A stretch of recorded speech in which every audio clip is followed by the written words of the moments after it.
Okay, hi, David and Mary. Welcome back. Hi. Hello. All right, so we left off at retirement planning. Okay, so basically you can retire at 65 and maintain your lifestyle. 65 is achievable with Mary, you live into 96, and actually this supports both of you live into 96.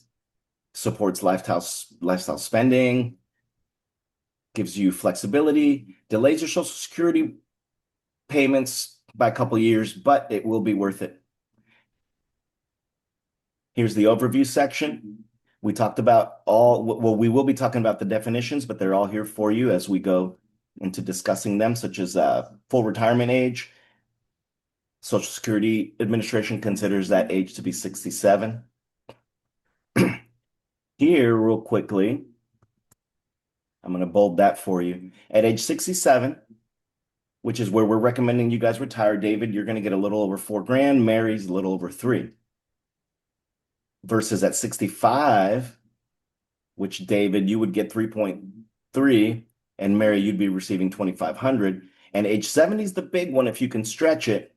David, your payments will go through up above 5 grand, and Mary, you'll receive 4,000 a month. However, if David were to pass before you, you could opt for his benefits. So that's age 70 is really a big marker for you guys. If you can make it, 67 is the one that we recommend. We can pretty much guarantee success on that one. So if you have any questions about any of these definitions, let us know. Another important one is the required minimum distributions. And this is from tax deferred accounts, such as your Roth, and under law at 73. You have to start taking them annually.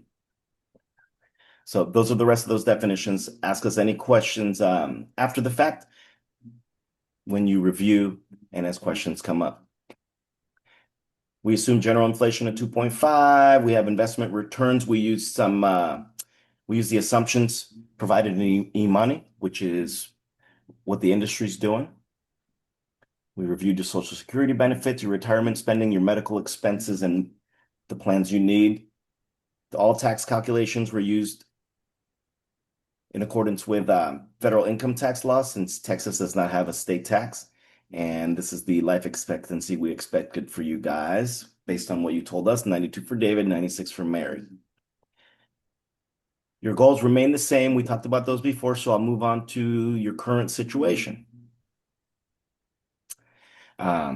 We look here, you want to spend 30 a year on travel, which is a fixed amount. That will not be inflated, that additional 30 grand.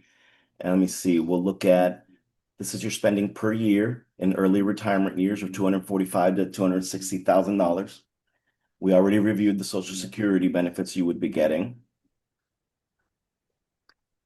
And overall, once we made the changes to your brokerage account, your retirement spending looks like it's going to be within the income we'll be able to generate. So you'll be in a much better situation and position moving that brokerage account from an 80% bond stake to 99% bond stake to about 80%. First recommendation is delay Social Security benefits until age 67. This was kind of the middle of the ground road for you guys. We talked about how much this will increase your monthly benefits versus the 65. We're going to transition in retirement from full-time work to 75%. You may end up that this works perfectly for you with your travel, and maybe you can keep going on for a couple more years. Maybe work something out with Texas Tech and even drop it to 50%, so you're kind of still plugged in. This is your retirement needs analysis. As you can see, this red line is your needs. This bottom section is your Social Security. You have other retirement income in the teal and withdrawals from your assets. That's what we improved the most. As you can see, your assets are going to have more value than what you actually need if you maintain the recommended spending levels, which is a little bit lower, but not much.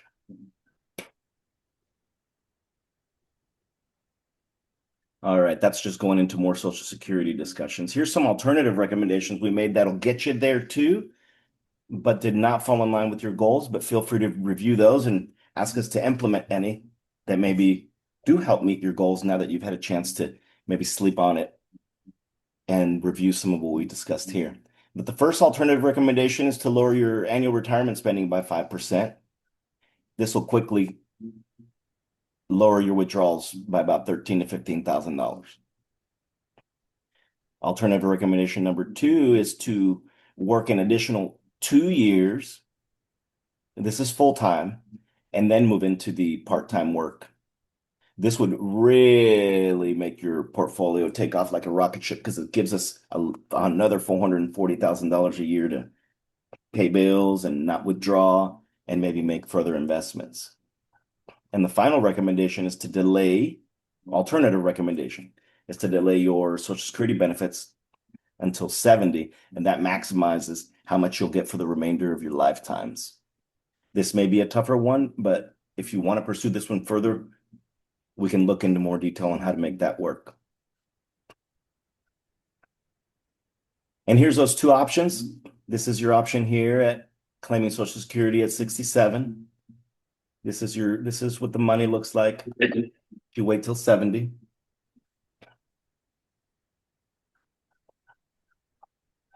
And if you don't have any questions, we'll move on to risk management. Are you guys okay with what we talked about in the retirement spending section for planning? Yes. Yes. All right, perfect. Let's move on to risk management. So in risk management, we're going to look at your health insurance, and then we're going to look at your property and casualty, your long-term care, and your disability insurance. Let me scroll back up and go. I'm going to go right into the recommendations because you know what your current health insurance needs and benefits are at the moment. We're going to continue these employer-sponsored health, dental, and vision insurance plans.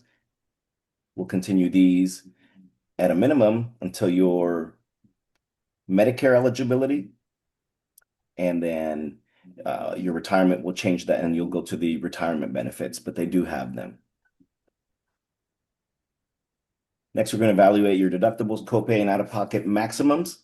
We'll look at what you pay throughout the year and copays and things of that nature and how often you see the doctor.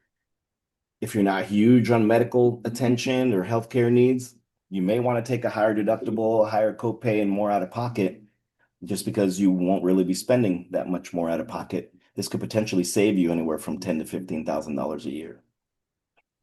Recommendation 3 is going to be to begin planning for your medical enrollment and supplemental coverage. We do have a medical enrollment specialist and someone who knows these really well that we'll put you in touch with to discuss this further.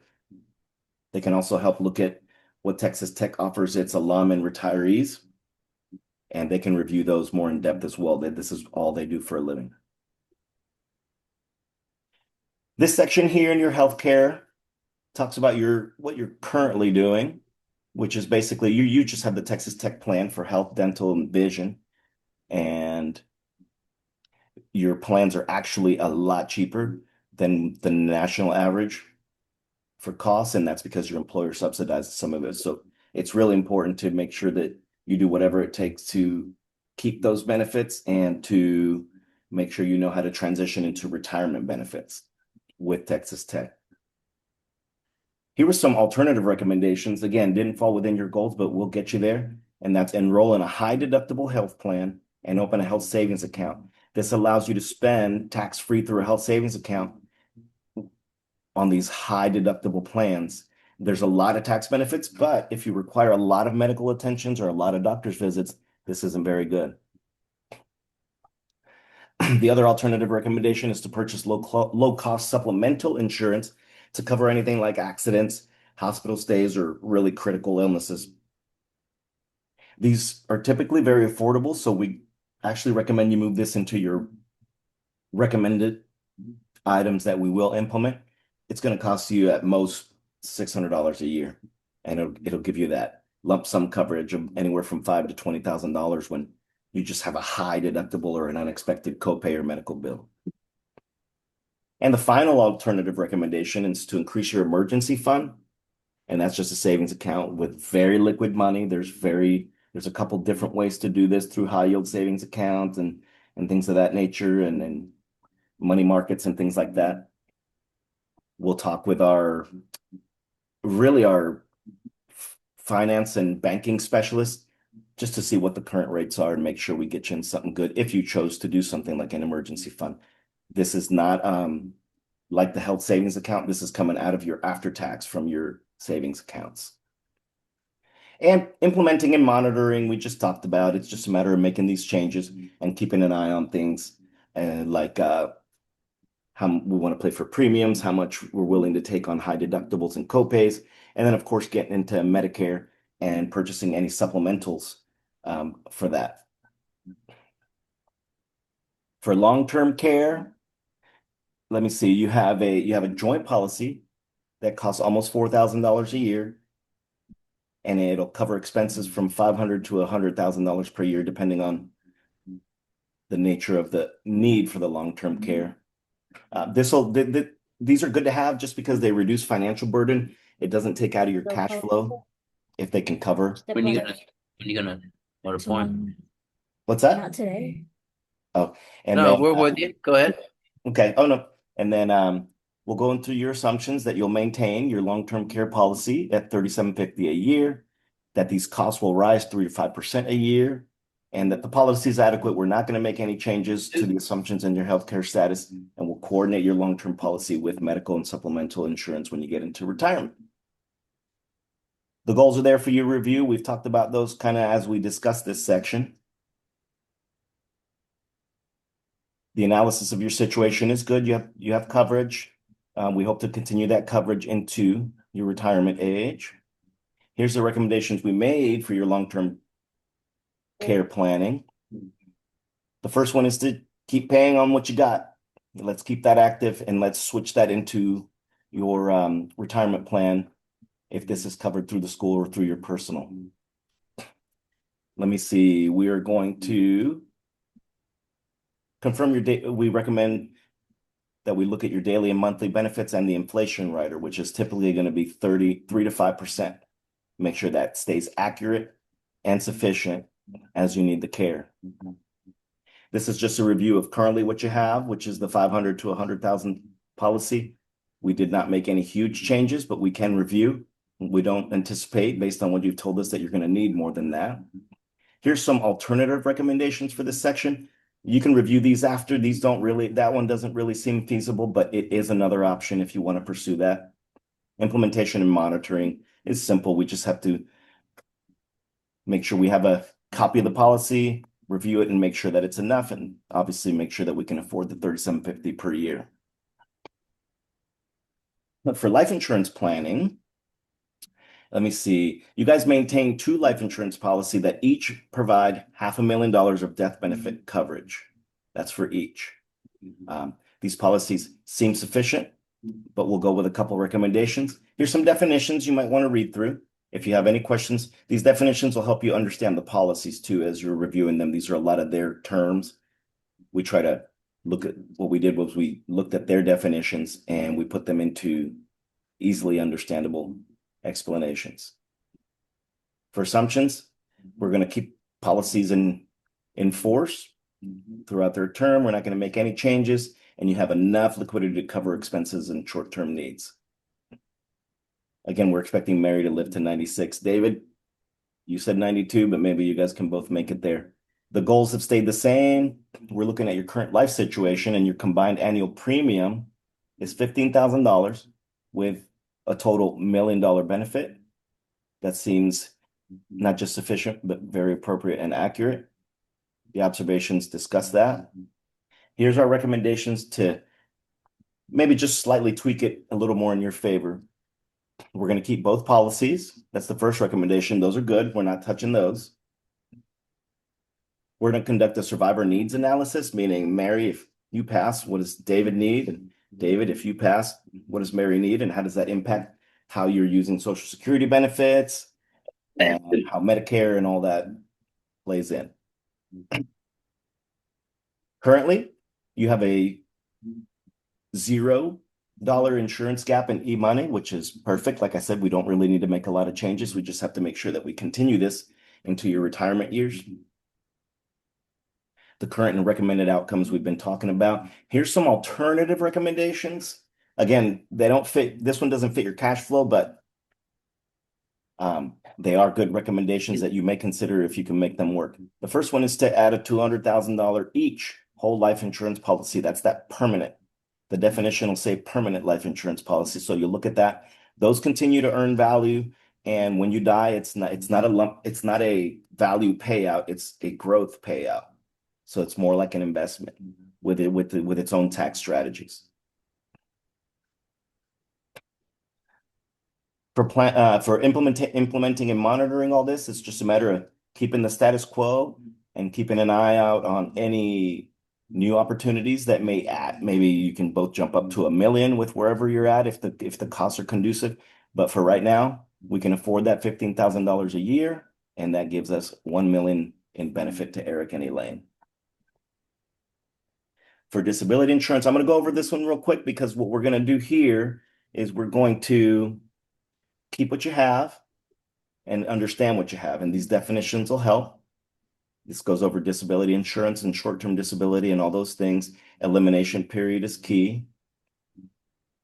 This is that waiting period they give you before benefits begin. So you can't buy disability insurance tomorrow and get the benefit the next day. Usually there's a 30 or 60 or 90 day.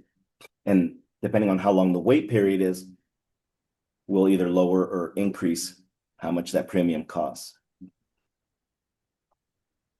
The assumptions are pretty simple. We're still keeping you guys working between up to 65 to 67. Your long-term disability policies only replace 60% of your income, so we do need to have other assets in case we have to make up the other 40%. And your emergency fund can currently cover 3 months of your expenses. So that's good, but in a more longer term disability situation, that may not be enough. Your goals here are consistent with everything we've talked about before, and your current disability insurance situation is sufficient. For recommendations, we want to evaluate whether we need a supplemental insurance policy to cover anything above the 60% employer plan. We will, that was the last recommendation there. Like I said, your current outcome is you can cover 60% in one of these situations. A supplemental policy would supplement that to hopefully as much of the 40% as possible. And it's looking like the average 90-day elimination period is good. Elimination period is looking like 90 days is the most cost effective. Some alternative recommendations we made to increase your emergency fund to cover the 90-day elimination period. We can start saving that over the next 6 to 12 months, but it would take some pretty significant restructuring of your cash flow plan. Again, that's why it's only an alternative. We won't go too much into the outcome of this alternative as it'll affect your cash flow. And implementation and monitoring, you can read a little further here. It is, that's just a matter of going with the recommendation, looking at that supplemental disability if we need to add it, and then watching it as your needs change. We'll hop over right into property and casualty insurance planning. We won't go too into depth on these because what you have pretty much covers it. We'll just make a couple recommendations. This is just your home, your auto, those kinds of things. The definitions, dwelling coverage is huge. You have a $1.5 million home and you only have $900,000 of coverage. So that's one we'll be recommending a change for. But like I said, all these definitions will help you understand your policies and get you closer to what you want out of your policy. Assumptions haven't changed previously from the previous ones.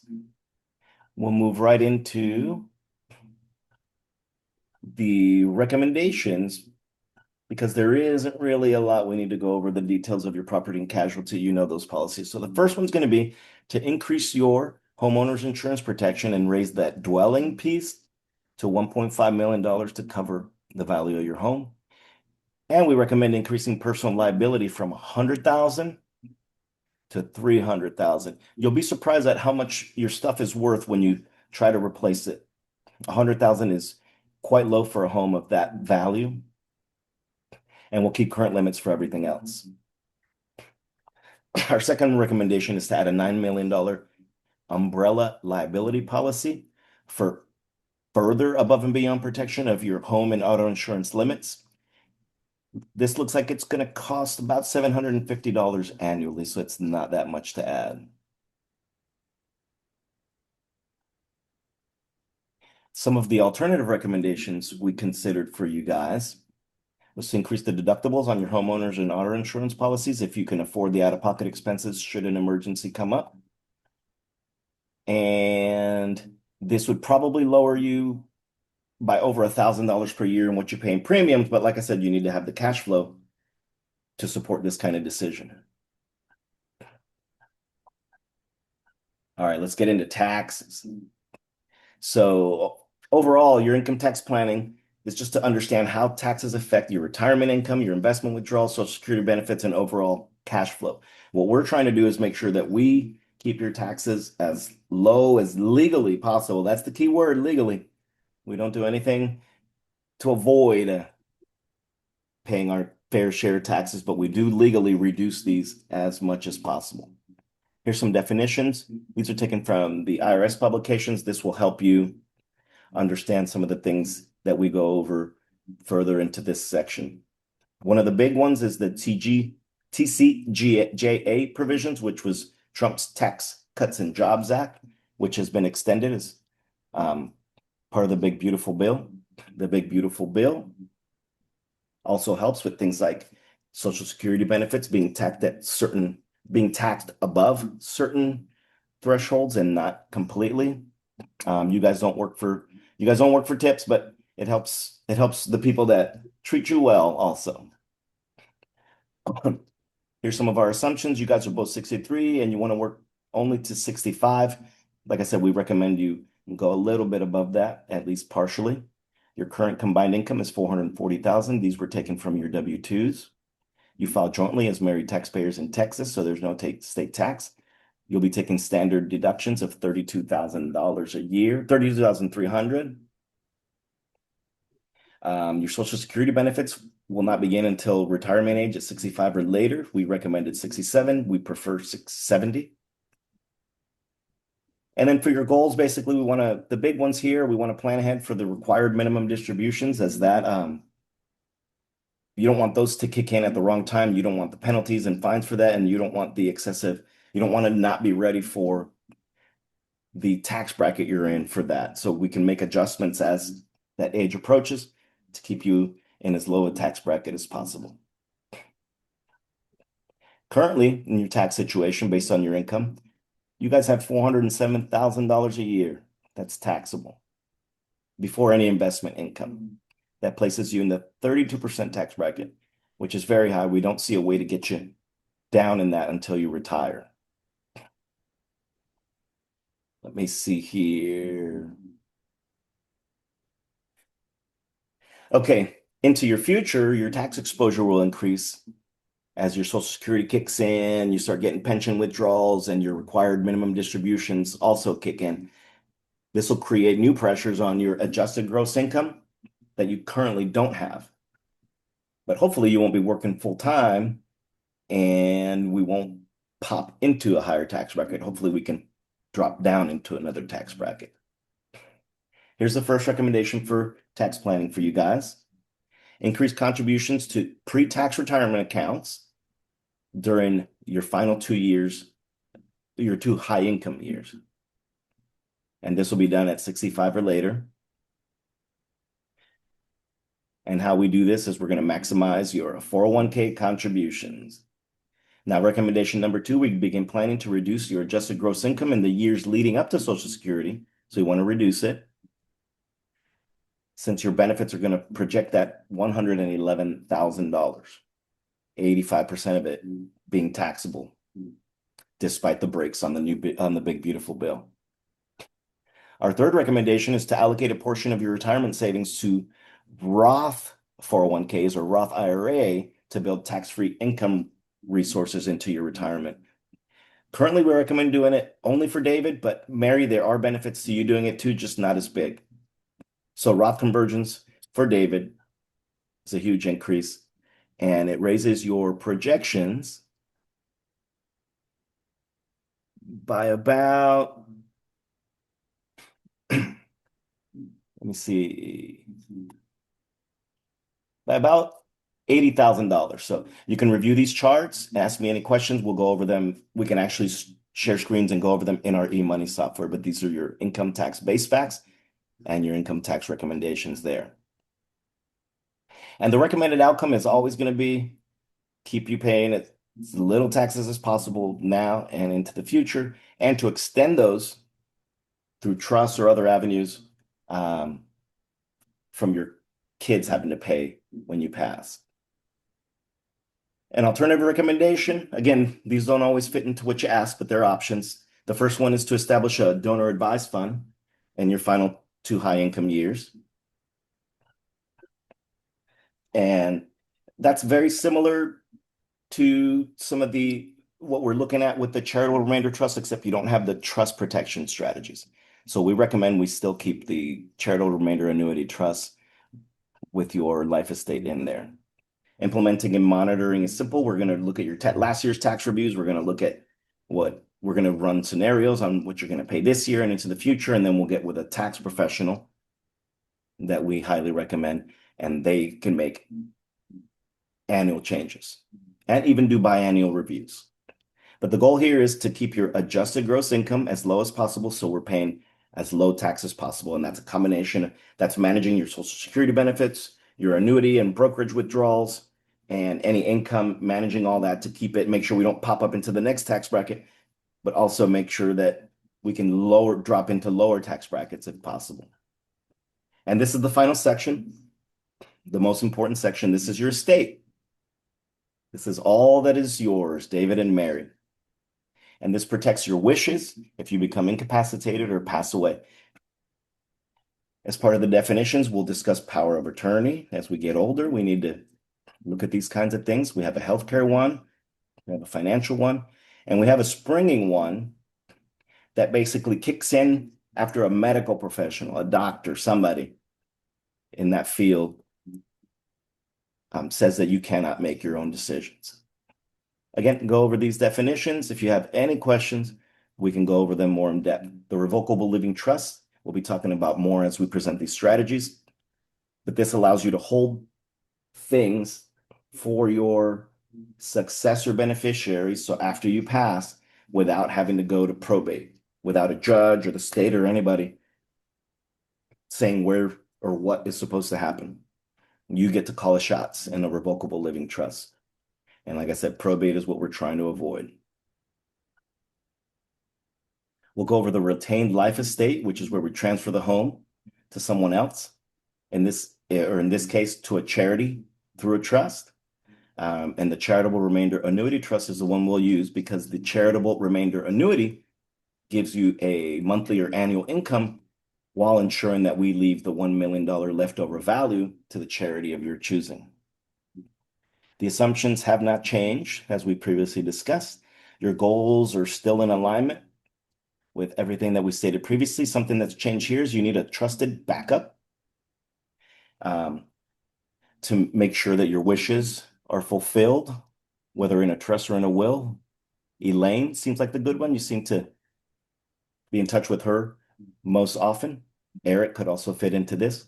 But basically what we want to do is we want to keep the courts out of the family's business. That means your money. That means where you're buried. That means who's entitled to what. All of it. We want to dictate it.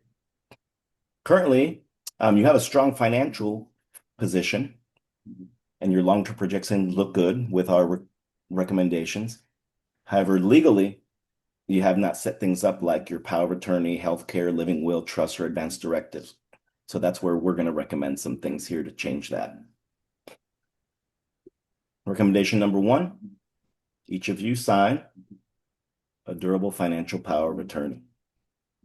Somebody to make money moves for you when you can't. Next, each of you should complete a medical power of attorney and an advance end-of-life preference. treatment limitations, and who's allowed to talk to the doctors. So if you have someone nosy or someone that has bad input and you don't trust them, they can't talk to the doctor. So we'll sign that. We're also going to establish a joint revocable trust to hold your bank accounts, your brokerage accounts, and your personal property. This won't hold your primary residence, but it'll hold everything else to protect it from any creditors that come at end of life. One thing about the often called the grantor living trust is that we will have to pay attorney's fees to draft this. But it's well worth it with the benefits you get, and we can get that done for under $1,000. Recommendation 4 is beneficiary entitling strategies. We're going to look at all your investment accounts, all your life insurance, all your bank accounts, everything, and we're going to use tax planning to make sure that all of these accounts pass to your beneficiaries or your heirs paying 0 taxes because they get what's called a step-up basis. So we'll manage that so that there are no capital gains due upon passing or transfer of death benefits. And the final recommendation is to create a life estate, a retained life estate, and a charitable remainder annuity trust. You create the returned life estate for your home, and you name the charitable remainder beneficiary as the charity. So this allows you to use your home for your entire life, and the property transfers upon death, and we will make sure all the calculations are to about $1 million. So these are the values of your estate transfer before on the left and on the right after we implement our recommendations. As you can see, we went from about 20 million to almost 25 million. So your retirement and your estate looks very healthy, and we've added several million to the growth of all of this with just the recommendations we recommended today. Here's your lifetime portfolio value of your returned life estate. This is your home in a charitable remainder annuity trust. There's the portfolio value in the dark blue, and there's the value gained in the green. As you can see, it's very significant doing it this way. That looks like that's a $5 million difference at least. Some of the alternative recommendations we talked about was to use an updated will instead of a trust. We really don't like that one that much, so we'll move right along. You could also leave cash to the charity and each child without using a retained life estate or a charitable remainder annuity trust. But this gets you into probate, and who knows who's going to come out of the woodwork saying they lent you money or that you owe them money or that they were your long lost child or cousin and they're entitled to some of it. So using a will is not what we like to see. It gives the probate court entirely too much influence over how your money passes. And implementing and monitoring is going to be a matter of just basically doing it. We need to get with a tax professional, a CPA professional, an investment professional, and an attorney to draft the trust and the retained life estates. And then we can implement all the recommendations with your investments, your Social Security, and your retirement plans.